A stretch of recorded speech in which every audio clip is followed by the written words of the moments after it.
16, 17, 18 जुलै 1984. मुक्काम श्रीनगर. जम्मूतून निघालो तेव्हा अजून उजाडतच होतं. रघुनाथ बाजारातला रस्ता सुनसान होता. पावसाची एक मुसळधार सर नुकतीच पडून गेल्यामुळे रस्ता स्वच्छ धुतलेला होता. दुकानासमोर पसरलेली पोती ओली चिंब झाली होती. काल संध्याकाळी हाच रस्ता गर्दीनं गजबजलेला होता. तिथल्या एका हॉटेलात जेवताना पंजाबमधून आलेले 2 शिक्षक भेटले होते. एक सरदार, एक हिंदू. काही कामानिमित्त जम्मूत आले होते. एक जलंधरचा होता, एक कपूरथळ्याचा.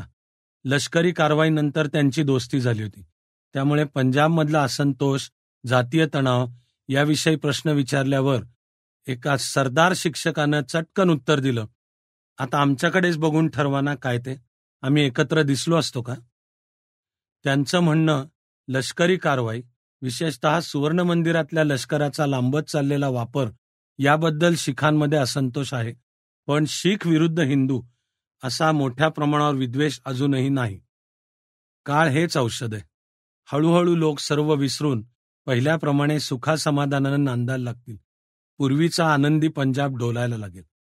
नंतर त्या शिक्षकद्वयाशी अतिरेकी कारवाया, भाकरा कालव्याचं भगदाड, परदेशातल्या शिखांची वक्तव्य, सरबत खालसा, कार सेवा याविषयी बोलायचा प्रयत्न केल्यावर मात्र त्यांची टाळाटाळ दिसायला लागली. सुवर्ण मंदिर जनतेसाठी पुन्हा खुलं केल्यावर काही जणांनी आत जाऊन खालिस्तानच्या घोषणा दिल्या. याविषयी विचारल्यावर तर त्यांनी जेवण उरकलं, हॉटेल सोडलं. त्यामुळे त्यांनी प्रारंभी दिलेल्या आशावादी उत्तरांच्या पुढे पूर्णविरामाऐवजी प्रश्नचिन्ह उमटली. ती सोबत घेऊनच बस अड्ड्यावर पोचलो. तोच निर्मल चॅटर्जीनं परत गाठलं, हॅलो केलं आणि श्रीनगरमधल्या आमच्या हॉटेलचं बुकिंग आत्ताच करून ठेवा हा कालचाच मुद्दा परत पटवून द्यायला त्यांनी संपूर्ण काश्मीरचं राजकारण पणाला लावलं. फारूक सरकार पडल्यापासून श्रीनगरमध्ये सारखा असंतोष धुमसतो आहे. तो दाबून टाकण्यासाठी शाह सरकारने गेले जवळजवळ 15 दिवस कर्फ्यू लावून ठेवलाय. कर्फ्यू फार कडक आहे. तुम्ही श्रीनगरमध्ये पोचाल तेव्हा कर्फ्यू जारी झालेला असेल. मग तुम्हाला स्टँडवरच रात्रभर अडकून पडावं लागेल. त्यापेक्षा आमच्या हॉटेलचं बुकिंग केलं तर आमचा माणूस तुम्हाला घ्यायला येईल. त्याच्याकडे कर्फ्यू पास असतो. तुम्ही सुरक्षितपणे मुक्कामावर पोचाल. हॉटेलात एखादी खोली बुक करणं आणि संपूर्ण प्रांताचं राजकारण याचा इतका जवळचा संबंध फार थोड्या वेळा जोडला जात असणार. एरवी या दोन्हींच्या अस्तित्वाच्या पातळ्याच निरनिराळ्या असतात. पण फारूक सरकारचं पतन आणि शाह सरकार बनणं या घटनांनी सगळ्या काश्मीरमधलं जीवन एकाच बिंदूभोवती वर्तुळात खेचल्यासारखं झालं होतं. त्यातच विमान पळवण्याच्या प्रकरणानं नवीन रंग मिसळला गेला होता. शीख अतिरेकी जम्मूमधले असल्याचं पेपरमधून येत होतं. त्यामुळे एकूण सुरक्षा व्यवस्था अधिक कडक केली जात होती. आदल्या रात्री पाकिस्तान दूरदर्शनचं दर्शन घडलं होतं.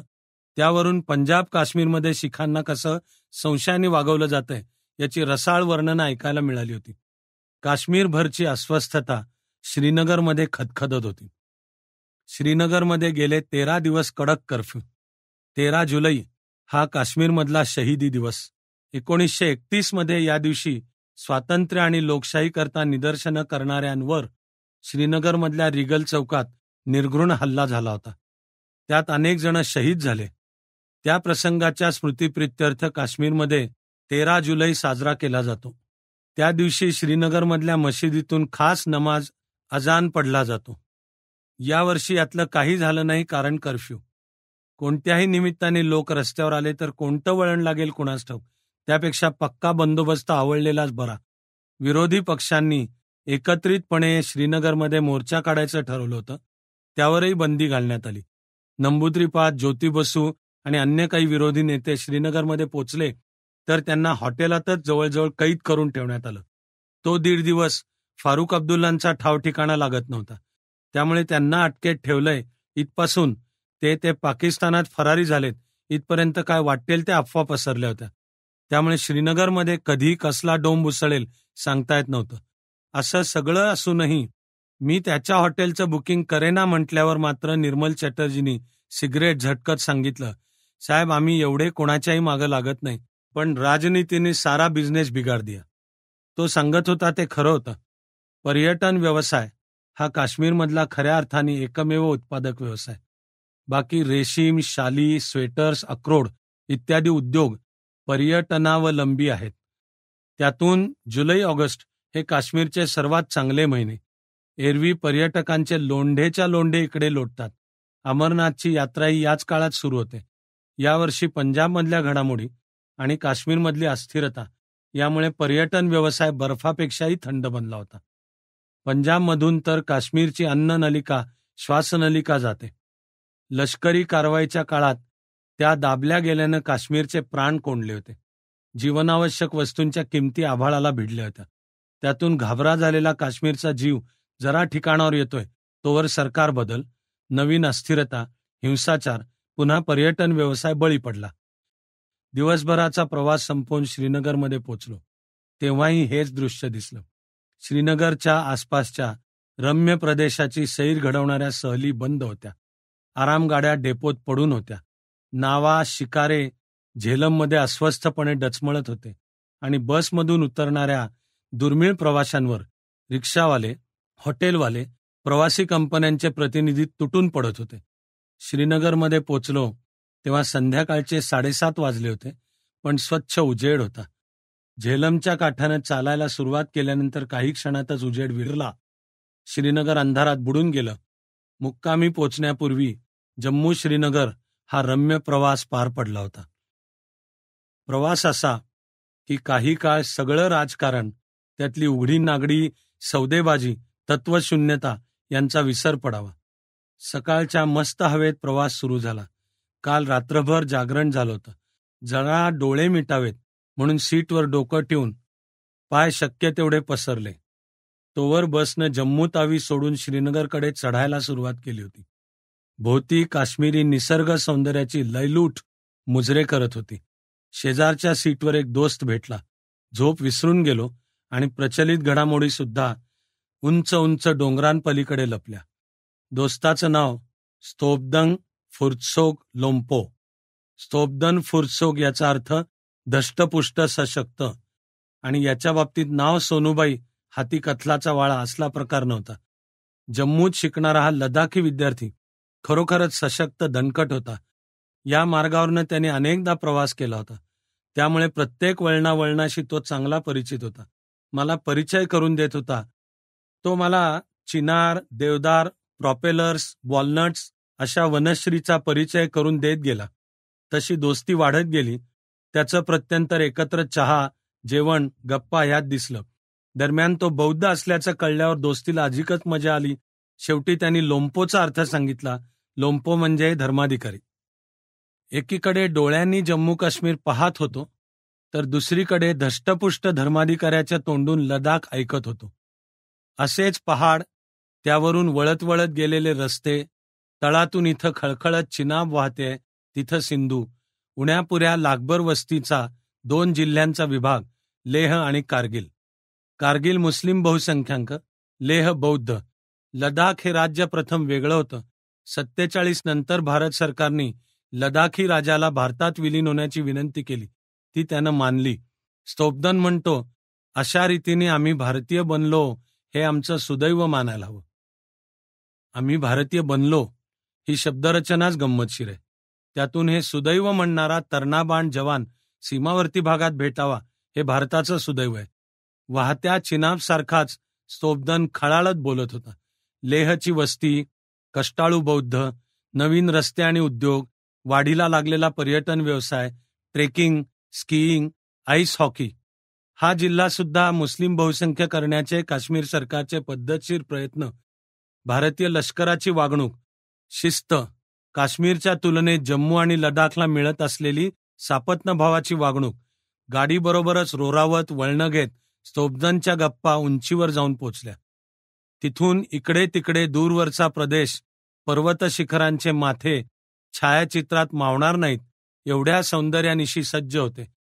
त्यांच्यासोबत स्तोब्दनला मागली अनेक शतकं दिसायला लागली. 9व्या शतकापूर्वीचा लडाखचा इतिहास अज्ञात आहे. म्हणजे टोळ्या टोळ्यांची आदिवासी राज्य असावीत.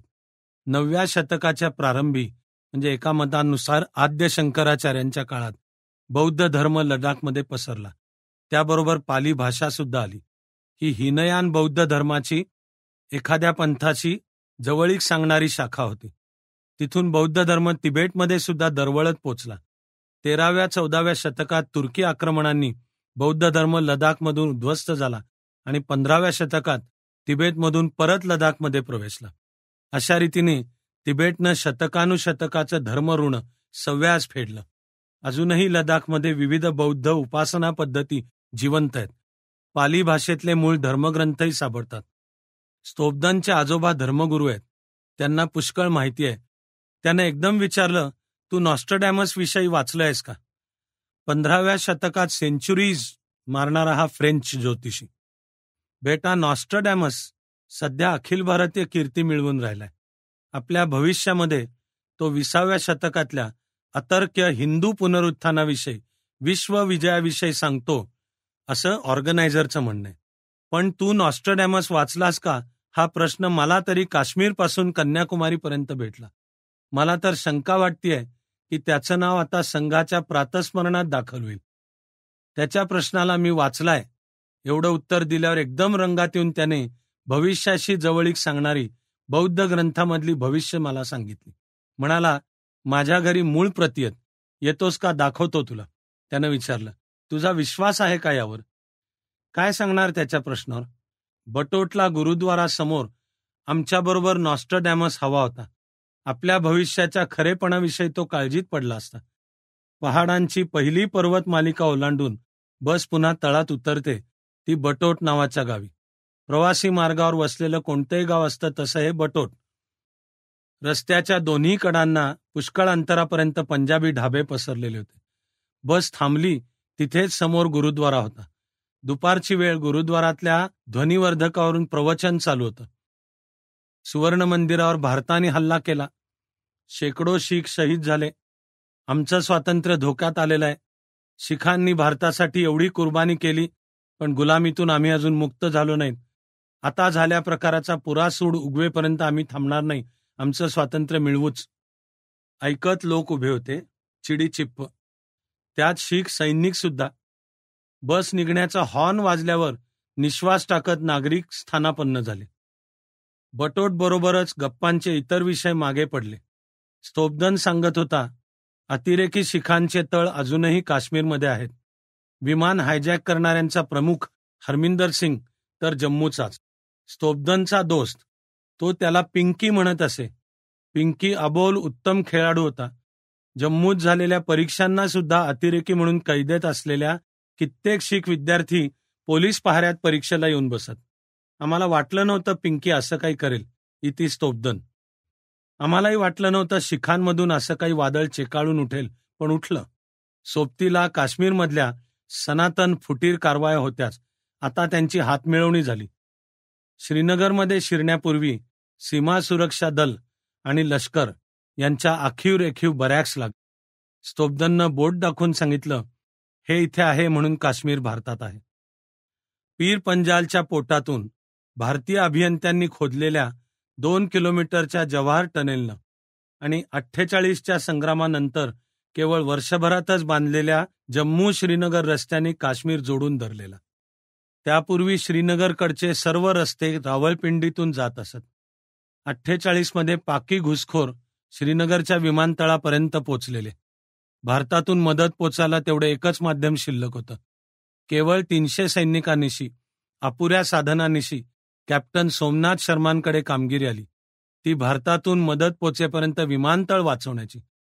सर्व दिशांनी घुसखोर घोंगावत होते. सतत 10 तास संघर्ष चालू होता. भारताची विमानं धावपट्टीवर उतरली तेव्हा 300 जवानांसोबत सोमनाथ शर्माचं प्रेत हाती लागलं. जम्मू श्रीनगर रस्ता इंजिनियर्सनी नव्हे, कॅप्टन शर्मानी बांधला. त्यांनी शिंपलेल्या रस्त्यावर इंजिनियर्सनी डांबरांची कामगिरी केली. इतकंच. श्रीनगरमधल्या त्या डांबरावर रिगल चौकात आता इंडियन डॉग्स गो बॅक असा चुना रंगवलेला होता. श्रीनगर इसवी पूर्व 3ऱ्या शतकात अशोकांनी वसवलेलं शहर. आता इतिहास तज्ज्ञांमध्ये वाद चालू आहेत की तो अशोक म्हणजे मौर्य घराण्यातला सम्राट की आणखी कोणी वेगळा काश्मीरी राजा. प्रियदर्शी अशोक हाच सम्राट अशोक आहे की नाही यावर वाद चालू आहे. म्हणजे अशोक म्हणतात ते 2 की 3 असा ऐतिहासिक वाद सुद्धा चालू आहे. शास्त्रशुद्ध अर्थाने ज्याला इतिहास ग्रंथ म्हणता येईल असा राजतरंगिणी ग्रंथ लिहिणारा काश्मीरी पंडित कल्लन सुद्धा या वादापुढे दिग्मूढ आहे. सांगण्याचं मूळ काय की काश्मीरचा खरा सत्ताधीश कोण असा वाद तिथे इतिहास काळापासून चालू आहे. केंद्राची थेट सत्ता की स्थानिक अधिपतीचं प्रांतिक राज्य हा संघर्षही त्याच वादाचं स्वरूप. नंतरच्या काळात इथे हिंदू बौद्ध राज्य होऊन गेली. त्यांचे काही अवशेष असून कसेबसे तग धरून आहेत. 13व्या-14व्या शतकातल्या तुर्की आक्रमणानंतरही केंद्राशी संघर्ष चालू होता. काश्मीरच्या इतिहासातला एक रंगेल पराक्रमी सुलतान युसुफशाह चक यांनी अकबराला 3दा खडे चारले. कोणी म्हणतात फारुख युसुफशाहचा अवतार आहे. सरकार कोसळण्याच्या आदल्या रात्री फारुख साहेब मोटरसायकलवरनं स्मगलर्सचा पाठलाग करत सीमेपर्यंत पोहोचले होते. नॅशनल कॉन्फरन्सचा शहागट त्यांचा उल्लेख डिस्को मुख्यमंत्री असा करतो. केंद्राशी चालू असलेल्या संघर्षात आपण जिंकणारच असा फारुख साहेबांचा ठाम विश्वास आहे. तोच त्यांनी मुलाखतीत व्यक्त केला. श्रीनगरमधली फारुख अब्दुल्लांची मुलाखत ही एक खास दास्तान आहे. तिच्या सर्व आदांसहित ती पेश करायला हवी. सकाळी बाहेर पडलो. दिल्लीत फारुख अब्दुल्लांनी सांगितलं होतं की श्रीनगरमध्ये घरीच ये आणि सुभाष किरपेकरांनी सांगितलं होतं की आमचे तिथले विशेष वार्ताहर श्री डेठे यांना भेट, मराठीच माणूस आहे. अरुण शौरींनीही काही पत्ते दिले होते. काय करावं? आधी आर्य समाज मंदिर आणि निरंकारी भवन पाहावं. जूनमध्ये लष्करी कारवाई आणि जुलैत फारुख सरकार पतन या दोन्ही वेळी श्रीनगरमध्ये दंगली उसळल्या होत्या. त्यावेळी ही 2 ठिकाणं हल्ल्याची मुख्य लक्ष होती. म्हणून म्हणलं एकदा डोळ्यांनी पाहावीत. निरंकारी भवनापाशी गेलो. काळी ठिक्कर वास्तू विटांच्या ढिगाऱ्यात उभी होती. दारात पूर्ण जळालेल्या एका बसचा सांगाडा धुरकटलेला होता. भोवती सर्वत्र माती, विटा, अर्धवट जळकी लाकडं यांचा खच पडला होता. आसपास चिटपाखरू नव्हतं. वास्तूत आत शिरलो. लोखंडी खांबावर काजळी साठली होती. त्यावरून हात फिरवला तर चिरकणारा आवाज वास्तूभर घुमत होता. मध्यभागी हॉल असावा. त्यावरचं छप्पर उडून गेलेलं, तुळया जळलेल्या, वेड्यावाकड्या खांबांची सावली पसरलेली होती. वरून काही किरण खाली धुरळ्यावर विखुरलेले होते. मध्यभागी उभं राहताना गुरुदत्तच्या चित्रपटातल्या उदास दृश्यात उभं राहिल्यासारखं वाटत होतं. दरवाजावरच्या लोखंडी चौकटीच्या शिरोभागी तू ही निरंकार अशी पाटी मात्र शिल्लक होती. दंगलखोरांनी कार्यभाग अचूक कार्यक्षमतेने पार पाडला होता. आर्य समाज मंदिराची अवस्था अशीच. शेजारीच आर्य समाजी शाळा होती. तिचं लाकूडकाम मात्र नवीन दिसत होतं. शाळेचे दरवाजे कडेकोट बंद होते. माणसाचं कुठे चिन्ह नव्हतं. आत कोणी असेल का असं रस्त्यावरच्या 3-4 जणांना विचारलं तर त्यांनी झटकून टाकलं. आसपासच्या दुकानांमध्ये जरा बोलायचा प्रयत्न केला तर ब्रेड बांधून देता देता एका सरदार बेकरीवाल्याने सांगितलं, यहाँ के लोक जिसकी सरकार चलती है उसके साथ हो जाते हैं. पण दंगलींचा प्रकार शहा सरकारच्या आधीच्या सुमारे महिन्याभरातला. म्हणजे आर्य समाज मंदिर पुन्हा बांधायला मदत करण्यासाठी कार्यकर्ते फारुख साहेबांकडे गेले होते. तेव्हा त्यांनी उत्तर दिलं, इथल्या जनतेला नको आहे तर कशाला बांधताय ते मंदिर पुन्हा? ते अजून तसंच पडलेल्या अवस्थेत होतं. नंतर श्री डेठेंनी आणि 1-2 हाच प्रसंग पुन्हा सांगितला. फारुख अब्दुल्लांकडे जायच्या आधी श्री डेठेंच्या घराची बेल ती सुद्धा बिचकतच वाजवली.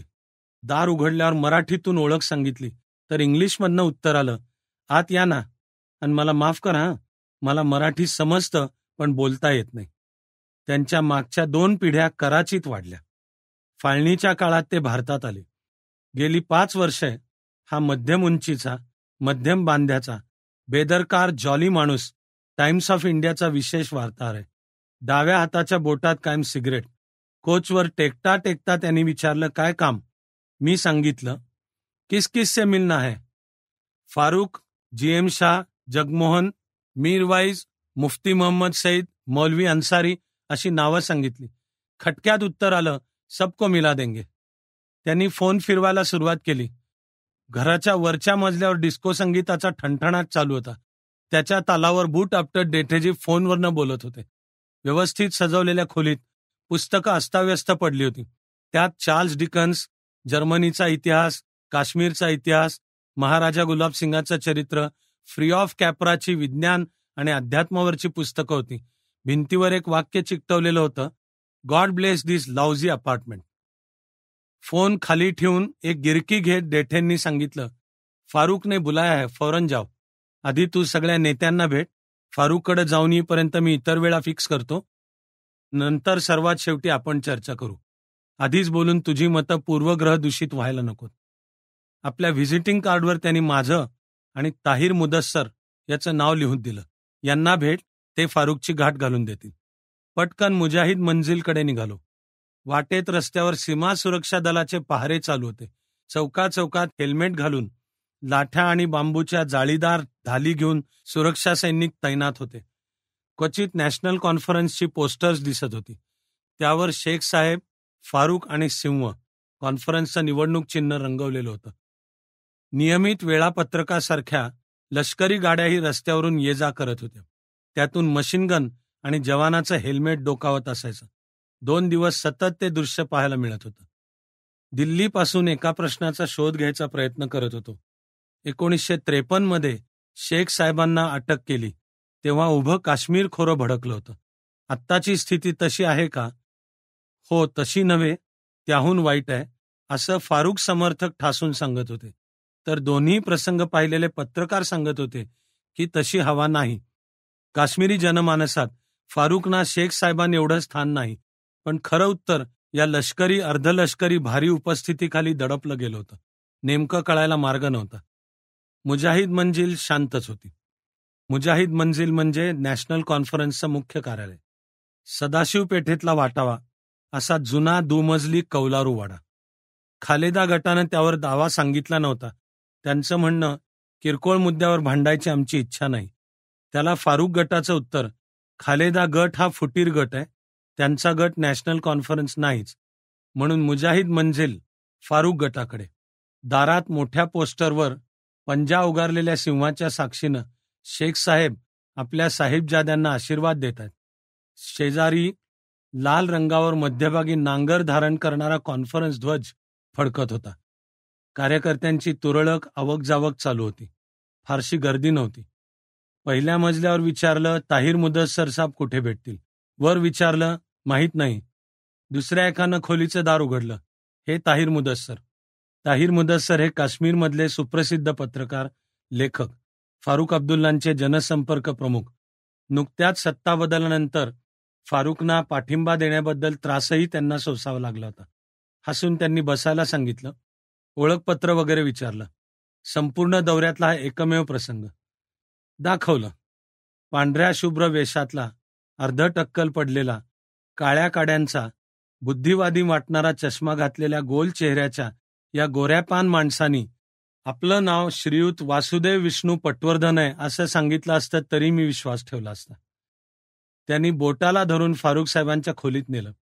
सदाशिव पेठेतल्या जुन्या वाड्यातून प्रभात रोडवरच्या नव्या बंगल्यात शिरल्यासारखं वाटावं अशी पॉश खोली होती. खोली कसली, हॉल असतो.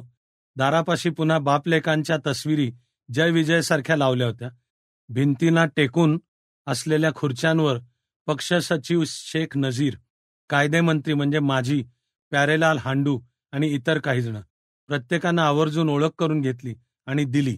तोवर फारुक साहेब आले. म्हणजे एक उंच, स्मार्ट, पठाणी ड्रेस आला. सगळा हॉल तटकन उभा राहिला. खाली रस्त्यावर लोकांचा एक जथ्था जय जयकार करत होता. त्याला झरोका दर्शन देऊन ते जागेवर बसले. दिल्लीत भेट झाल्याचं त्यांच्या लक्षात असल्याचं दिसलं. म्हणाले, बोला, काय करू मी तुमच्यासाठी? टेबलावरचा इंडियन एक्सप्रेस उचलून वाचायला सुरुवात केली. समोर दारावर टकटक झाल्यावर दार उघडलं. लोकांचा एक थवा सलामकुमसाठी आत आला. पेपर खाली टाकून डॉक्टर साहेब त्यांना सामोरं गेले. पाया पडणं, शेकहँड करणं, कपाळाचं चुंबन घेणं असे ज्याच्या त्याच्या वयानुसार आखलेले उपचार पार पडून मग फारुक पुन्हा जागेवर. मी विचारलं, पंजाबवरच्या तुमच्या कॉमेंटपासून सुरुवात करूयात. पेपर खाली ठेवून त्यांनी अरेच्चा खरंच की केलं. मग म्हणाले, मी पहिल्यापासून सांगत आलोय की हा सर्व इंदिराजींचा खेळ आहे. मान्य, पण त्यामुळे देशविरोधी प्रवृत्तींना वाव मिळून राष्ट्रीय ऐक्य धोक्यात आलंय. त्याला इलाज काय? आपण काय करणार?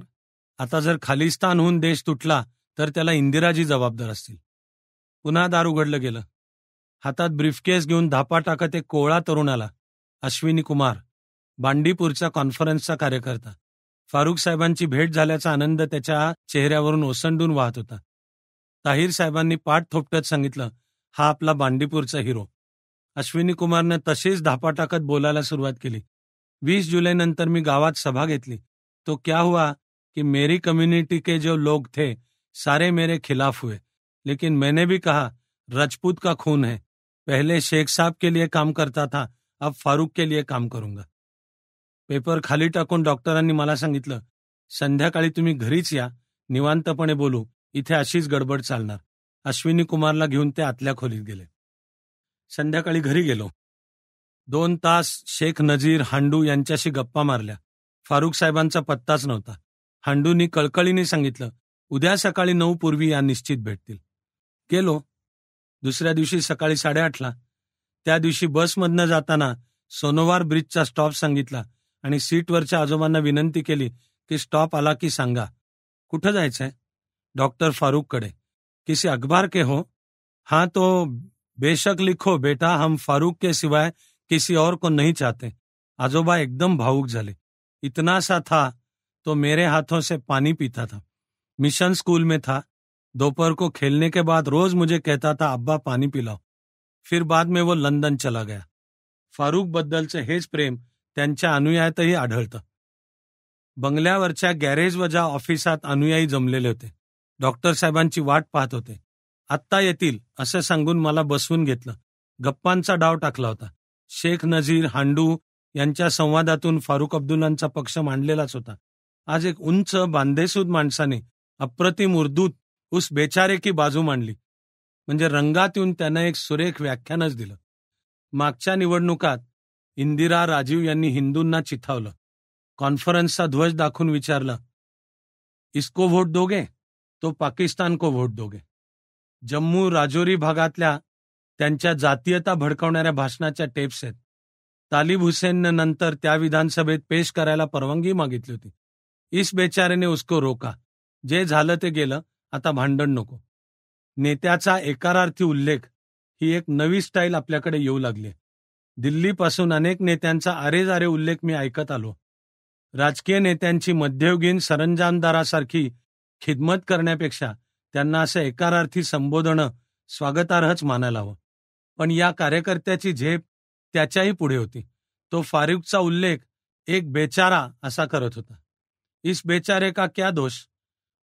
पूर्वीच्या निवडणुकांचे नॅशनल कॉन्फरन्स आणि शेर उल बक्र म्हणजे अवामी ॲक्शन कमिटी, मौलवी मिरवाज फारूक यांचा पक्ष एकमेकाविरुद्ध लढत.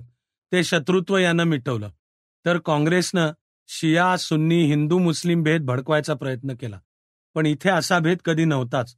48 मध्ये पाक घुसखोर अल्लाहो अकबर करत आमच्या दारात पोचले होते. आम्ही मानलं नाही. मकबूल शेख जिंदा जला मगर भारत के साथ गद्दारी नहीं की. हे जातीय ऐक्य ही शेख साहेबांची देणगी आहे.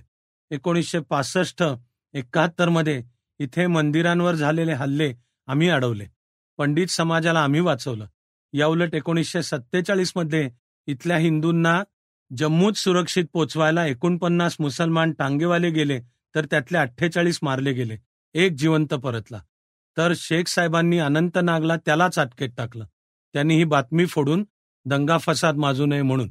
आणि भारतात अजूनही मुसलमानांना त्रास होतो. तुमच्या भिवंडीत काय झालं? तुमचं सरकार कसं गप्प बसतं? मी विचारलं, झडीबल प्रसंगाबद्दल काय म्हणाल? मागल्या वर्षी निवडणुकीनंतर झडीबल इथे शिया विरुद्ध सुन्नी दंगल झाली होती.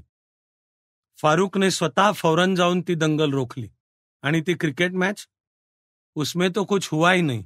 तुम्हाला टीव्हीवरून दाखवले ते झेंडे पाकिस्तानचे नव्हतेच आणि पाकिस्तानचे झेंडे धरणारे काँग्रेसी होते. आम्हाला मुद्दाम बदनाम करण्यासाठीचं हे षडयंत्र होतं. पण आम्ही वाचलं जमाते इस्लामचा हा कारभार होता म्हणून. सच. पण त्यांना फारूकनं लगेच तुरुंगात टाकलं. 370 आणि पुनर्वसन कायदा, प्रश्न पुरा व्हायच्या आतच उत्तरार्थ व्याख्यान आलं. उससे कुछ नहीं होगा. व्हिसा भारत सरकारनंच द्यायचा आहे. मग पुनर्वसन कायद्याच्या आडून पाकिस्तानी हेर भारतात येतीलच कसे? शस्त्रास्त्र येतीलच कशी? शिवाय सीमेवर सैन्य कोणाचं आहे? भारताचंच ना. अहो, ही फुकट नॅशनल कॉन्फरन्सला झोडपायची काठी म्हणून इंदिरा वापरते. पूछो क्यों? कारण मागच्या निवडणुकात फारुकने काँग्रेसशी समझोता केला नाही. निवडणुकीत जबरदस्त लढाई झाली, पण नंतर लगेच फारुकनं बाईंना विनंती केली की झालं गेलं विसरून जा, लेकिन उसने एक नाही मानी. 6 महिने हा बेचारा बाईंची भेट मागत होता, त्यानं दिली नाही. यांनी फुलं पाठवली, बाईंनी ती परत केली. शेवटी मुख्यमंत्र्यांच्या भेटीत फारुकनं सांगितलं की तुमच्या वागण्यावरून वाटतंय कि आप पंतप्रधान देश की नहीं कांग्रेस की है और सेंटर स्टेट रिलेशन सिर्फ आपको कायम करने के लिए बनाए गए हैं. तुम्हाला स्वतःचीच सत्ता हवी आहे. नाईलाजानं याला विरोधी पक्षांचे हात मिळवावे लागले. शीख खातीर एक्यांशी संधान असल्याचं बोललं जातं. अहो, बरोबर उलट आहे. वाद मिटवायला यानं संत भिंद्रावाल्यांची भेट घेतली. पंजाबात गडबड झाली तर काश्मीरचे प्राण कंठाशी येतात. आता किमती केवढ्या वाढल्या होत्या. जनतेने फारुक करता सगळं सहन केलं. सरकार कोसळल्यावरही फारुकनं सांगितलं शांत राहा, नाहीतर मी ताबडतोब राजीनामा देईन. म्हणून लोक शांत राहिले. शस्त्र घेऊन आर्मी, BSF आली. त्यांनी आमची घरं, कार्यालय उचकटली, पण लोक शांत राहिले. जॉर्ज फर्नांडिस इथे आले होते. ते लोकांची शांतता पाहून आश्चर्यचकित झाले. म्हणाले, तुम्ही एवढं सहन कसं करता? मी असतो तुमच्या जागी तर न जाणो कोणत्या टोकाला गेलो असतो. केवळ फारुकच्या शब्दाखातर. अजूनही हा जातो तिथे हजारो लोक जमतात, तर शहासाहेब जातात तिथे कर्फ्यू लावतात. भारताशी आम्ही एकरूपच आहोत, पण राजनीति का यही सिलसिला चलता रहा तो पिछले कई वर्षों की मेहनत बेकार जाएगी. आम्ही लोकांना कुठवर आवरणार? तुम्ही आता शहासाहेबांचा उल्लेख केलात. त्यात काय? त्याचं सरकार इंदिरेचं बाहुलं आहे, कधी पण उडेल. त्यातून तो माणूस तापट आहे. काय होईल की एक दिवस काँग्रेसच याला सांगेल हा फॅन इथे ठेवा, तिथे ठेवा. हा म्हणेल नाही इथेच हवा. बस मग काय, काँग्रेस पाठिंबा काढून घेईल, ये गिर जाएगा. पुष्कळ वेळ गप्पा चालल्या. फारुक साहेबांचा पत्ता नव्हता. त्यांच्या कार्यालयात शेख साहेबांच्या तस्विरीखाली एक वाक्य होतं. In the field of world diplomacy I would dedicate this nation to the policy of good neighbour. या वाक्याचा अर्थ लावायचा प्रयत्न करण्यात बराच वेळ गेला. नंतर वरून निरोप आला. मग बंगल्याच्या लॉनवर जाऊन बसलो. तिथल्या एका तंबूखाली फारुक साहेबांचा ब्रेकफास्ट आणि बैठक चालू. फारुक काही 5 मिनिटं एका जागी बसत नव्हते. आज अंगावर जीनची पॅन्ट आणि पिवळा टी-शर्ट होता. कार्यालयातला स्वयंसेवक खास करके औरतों में उसके बारे में जज्बा है का म्हटला ते कळत होतं. असा बराच वेळ गेल्यावर शेवटी फारुक साहेबांपाशी गेलो. म्हणलं, तुम्हाला बरीच कामं दिसतायत, मी चलतो. एक शेवटचा प्रश्न, महाराष्ट्रातल्या आमच्या वाचकांना काय सांगू? फारुक उभे राहिले. तेव्हा लक्षात आलं की काल त्यांचे डोळे आपल्याला चंचल वाटले होते, त्यात फारसं गैर नसावं. चेहऱ्याच्या आकाराच्या मानाने डोळे बारीक आहेत, त्यामुळे काहीसे फसवेही वाटतात. त्यात आज थोडी उदासीही होती, डोळ्यात आणि आवाजातही. त्यांनी म्हणलं, जाऊन त्यांना सांगा माझ्या विरुद्धचा प्रचार खोटा आहे. फारुक राष्ट्रविरोधी, विघटनवादी, फुटीरतावादी नाही. ठीक आहे, धन्यवाद. सांगण्याचं काम मी करतो. पटेल न पटेल लोक ठरवतील. तोवर तुमच्या दुसऱ्या दोस्ताला भेटून येतो. पूर्वी तो तुमचा राजकीय विरोधक होता. मागल्या वर्षांपासून तुमची दोस्ती जमली आहे. नवी नवी दोस्ती अजूनही टिकून आहे. मौलवी मीरवाज फारुक. बसमधनं जाताना एक गंमत मुद्दामच करायचो. स्टॉप नेमका कुठे हे माहिती नसायचं, त्यामुळे आसपासच्या कोणाला तरी विचारावं लागायचं. सरसकट सर्व वेळा. मग ते चौकशी करायचे, नवीन आहात का, कोणाकडे जायचंय वगैरे. काही वेळा तर कोणीतरी आपणहून मदतीला पुढे यायचं. अशा वेळी मी आवर्जून सांगायचो डॉक्टर फारुक किंवा मौलवी फारुक इत्यादी. नंतर चेहरे, नजरा काळजीपूर्वक निरखायला मजा यायची. कधी आसपासच्या सीटांवरच्या माना झटकन वळायच्या. कधी असेल कोणीतरी, असे चेहरे असायचे. कधी नजरेत दुरावा, द्वेष, तुच्छता किंवा वात्सल्य भरलेलं असायचं. त्यावरून मी ठरवायचो ही बस नॅशनल कॉन्फरन्सची का काँग्रेसची का नागरिकांची. आता बसमधल्या एका कॉलेज युवकांना आपणहून सांगितलं, मी दाखवतो तुम्हाला त्यांचं घर. मौलवी साहब किसे मालूम नाही. श्रीनगर शहरापासून जरा लांब नगीन लेक पार केल्यानंतर हजरतबल मशिदीच्या जवळ त्यांचं घर. चुकून एक रस्ता आधी पुढे गेलो. माळरानावरचा एक गुराखी पोर चारत होतं. मीरवाज कुठे राहतात? कौन मीरवाज? अरे भाई, मौलवी फारुक जी. एकदम त्या गुराख्यानं विचारलं. हाँ, वो जो अभी डॉक्टर फारुक के साथ है. त्यांनी घर दाखवलं. त्यानुसार उंच भिंतीच्या कुंपणाला असलेल्या भल्या लोखंडी दाराच्या दिंडी दरवाज्यातून वाकत आत शिरलो. बाहेर गॅरेज वजा स्वागत कक्ष होता. ओळख देख झाल्यावर एक जण मौलवी साहेबांना विचारायला बंगल्यात गेला. दुसऱ्याला मी विचारलं, ती हजरतबल मशीद इथून जवळच आहे?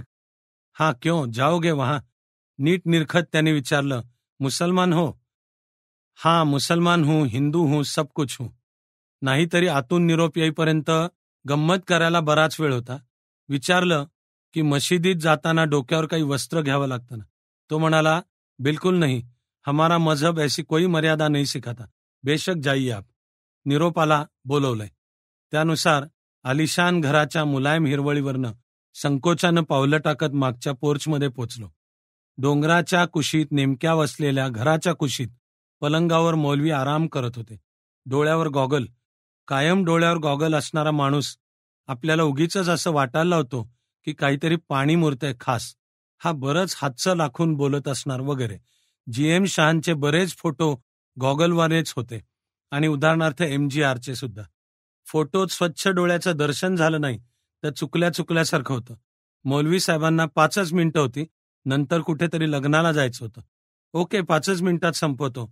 डॉक्टर फारुकना पाठिंबा देण्याची कारणं सांगता का? मौलवी साहेब तसेच आडवे पडलेले. संथ, क्वचित रटाळ वाटणाऱ्या आवाजात त्यांनी बोलायला सुरुवात केली. फारुक काश्मीरला चांगलं सरकार देईल. त्याची नॅशनल कॉन्फरन्स खरी आहे. सामान्य जनतेचे प्रश्न सुटायला हवेत, त्यासाठी त्याची सगळी धोरणं पसंत नसून माझा पाठिंबा आहे. पण काश्मीरमधल्या सामान्य जनतेचे प्रश्न सुटायला सार्वमत घ्यायला हवं असा तुमचा आग्रह असतो ना? नाही, सार्वमताची कल्पना मूळ शेख साहेबांची स्वतःची. हे गुलाम मोहम्मद शाह त्याचे पुरस्कर्ते होते. सार्वमताची मागणी माझ्या नावावर ढकलून उगीचच मी फुटीरतावादी आहे असा बागुलबुवा उभा करण्यात येतो. मी पक्का राष्ट्रवादी आहे. इंदिराजी किंवा झैलसिंग जेवढे देशभक्त आहेत तेवढाच मी आहे.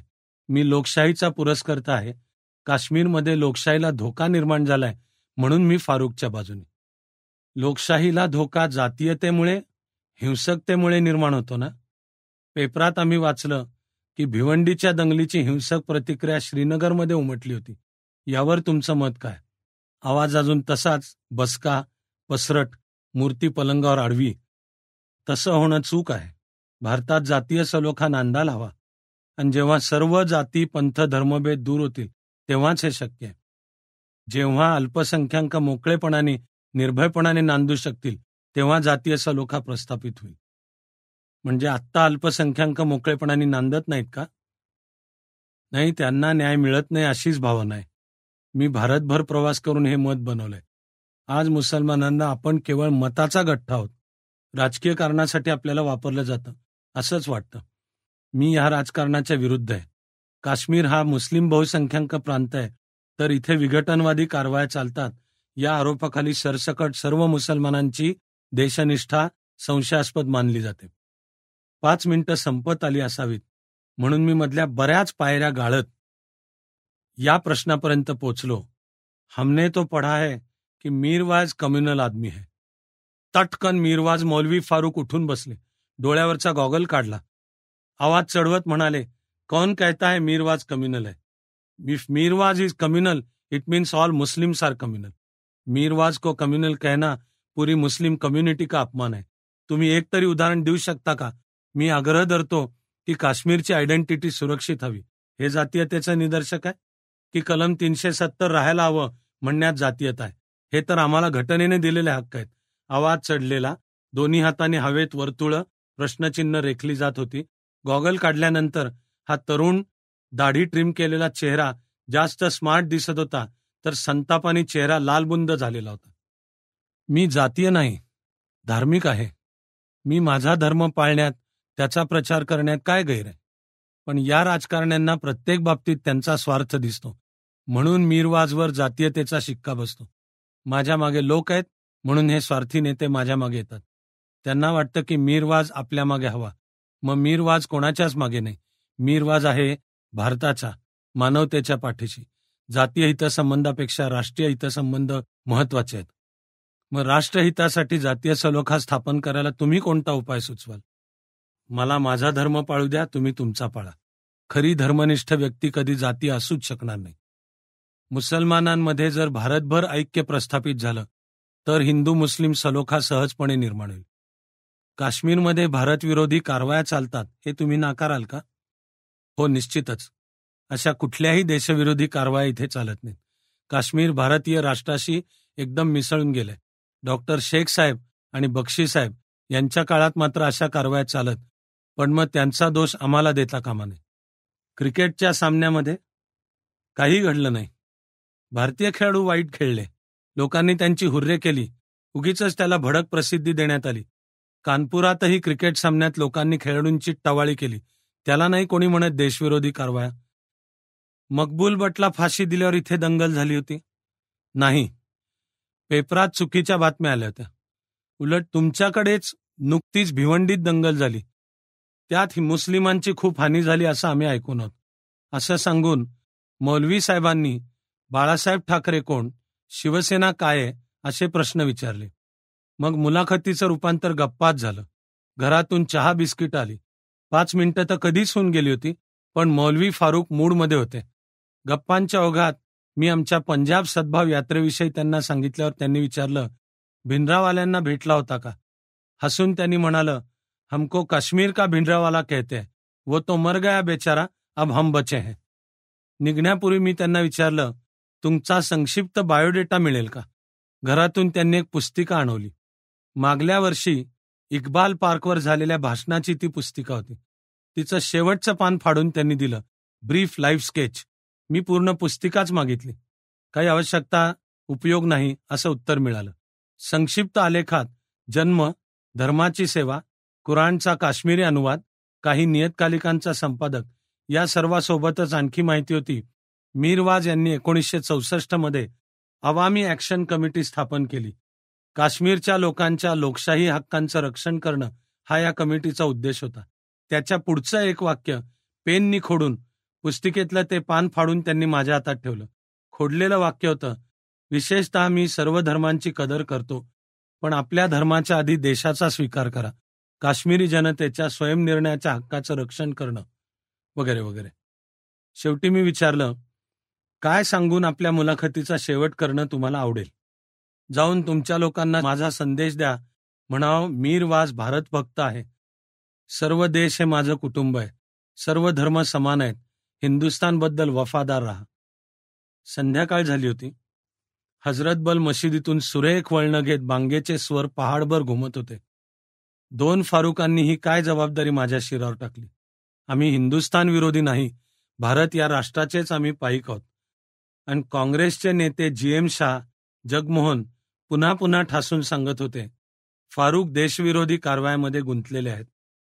काश्मीर प्रदेश काँग्रेस कमिटीचे अध्यक्ष मुफ्ती मोहम्मद सईद म्हणतात, काँग्रेसचं आणि नॅशनल कॉन्फरन्सचं मूळ तत्वज्ञान एकच आहे, निधर्मी राष्ट्रवादाचं.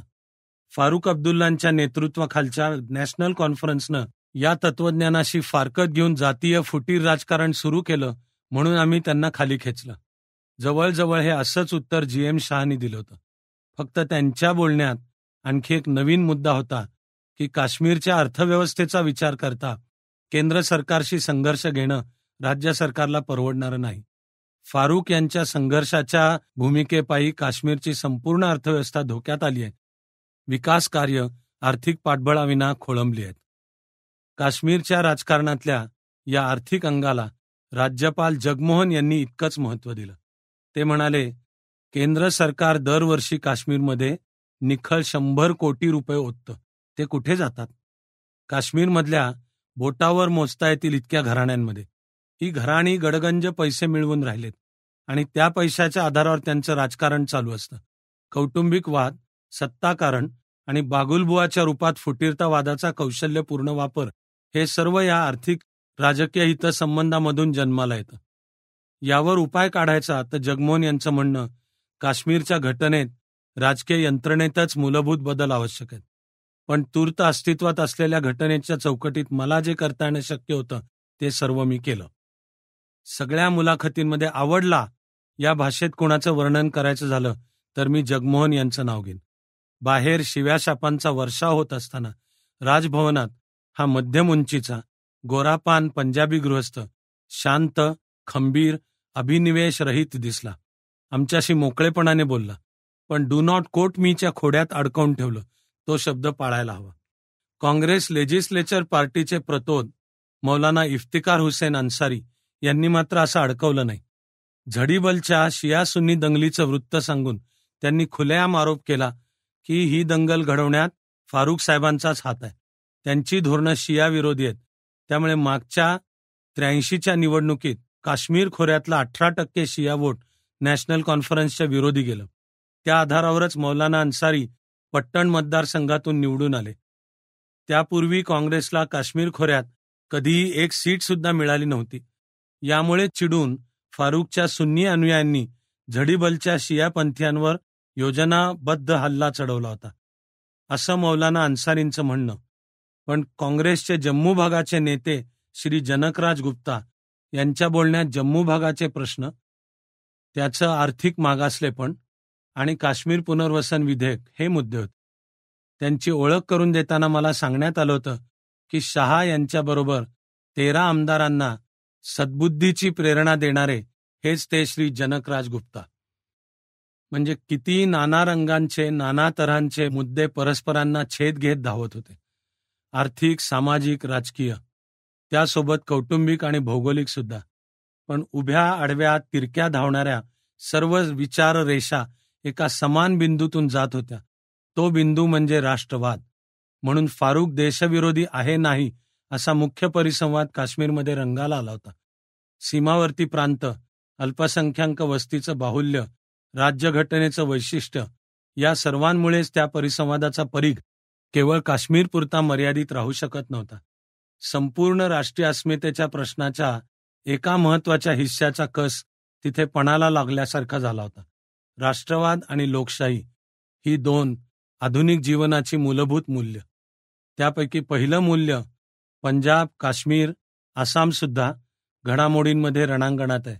तर आंध्र, त्याआधी सिक्कीम घडामोडींनी दुसरं मूल्यही पणाला लावले. स्वातंत्र्यपूर्व काळात राजकीय स्वातंत्र्य की सामाजिक समता या बाबी मूलतः तशा परस्पर विरोधी नव्हत्या. तसंच राष्ट्रवाद आणि लोकशाही ही मूल्यही परस्पर विरोधी नाहीत, परस्पर पूरकच आहेत. पण कोणत्याही मूल्यांचा प्रत्यक्ष आविष्कार कधी शब्दामधल्या वादातून होत नाही, तर जनसमूहाच्या कृतीतून होतो. म्हणून श्री डेठे यांचा मुद्दा सर्वात महत्वाचा. वास्तविक डेठेजी म्हणजे कोणी फार मोठा राजकीय पुढारी नव्हे, पण मोठ्या म्हणवल्या जाणाऱ्या राजकीय पुढाऱ्यांचे मातीचे घाणीनं बरबटलेले पाय पाहून संतापानी खदखदत असलेला हा एक बेछूट पत्रकार. ठरल्याप्रमाणे सर्व नेत्यांच्या भेटी पूर्ण झाल्यावर त्यांना भेटायला गेलो. प्रत्येकाचे मुद्दे सांगितले. त्यातलं खरं खोटं डेठेंनी त्यांच्या अनुभवासहित सांगितलं. त्यांच्या धगधगत्या वाक्प्रवाहाचं परवलीचं वाक्य, सब चोर है, इनके रग रग में झूठ भरा है. शेवटी मी विचारलं, सब चोर है तर एकाला पर्यायी दुसरा येऊन काही साधणार नाही, मग उपाय काय? डेठेंनी त्यांची तोफ तशीच धडधडत ठेवत सांगितलं, तळागाळातल्या जनतेला घेऊन एक सर्वंकष आंदोलन उभं करा और सब सालों को फेक दो. हा तो जनसमूहाच्या कृतीतून अपेक्षित असलेला मूल्यांचा आविष्कार. पण डेठेजी, शब्द सोपे आहेत, कृतीचं काय?